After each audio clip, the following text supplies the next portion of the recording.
Hi guys! Kumusta kayo? My name is Ria. I hope you're all doing well today. And in today's video ay magluluto tayo ng spicy garlic shrimp. Mahilig kasi ako sa maanghang at love na love ko yung magarlic na pagkain. Kaya naisipan kong magluto nito. Alright, so umpisahan natin sa mga sangkap. Kailangan natin ng hipon, kamatis, soy sauce,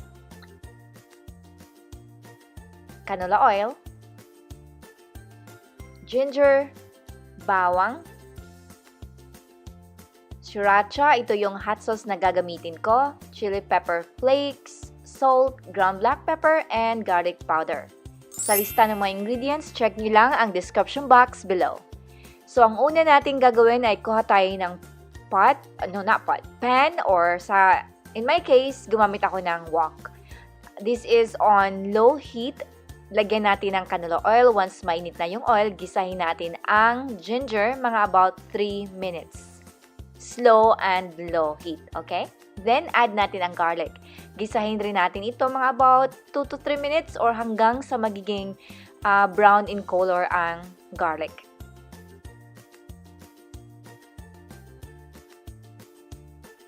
Pagkatapos niyan, gisahin din natin ang kamatis. Sa kamatis, niluto or ginisa ko ito mga about 3 to 4 minutes. Dinurog-durog ko rin yan while nagigisa tayo. Again, this is on low heat. Then, ilagay na natin ang hipon. Sa hipon, I season it with salt, ground black pepper, and garlic powder. Pag wala kayong garlic powder, damihan nyo na lang ng fresh na garlic. Alright, so sa hipon naman, niluto ko ito mga about 4 to 5 minutes.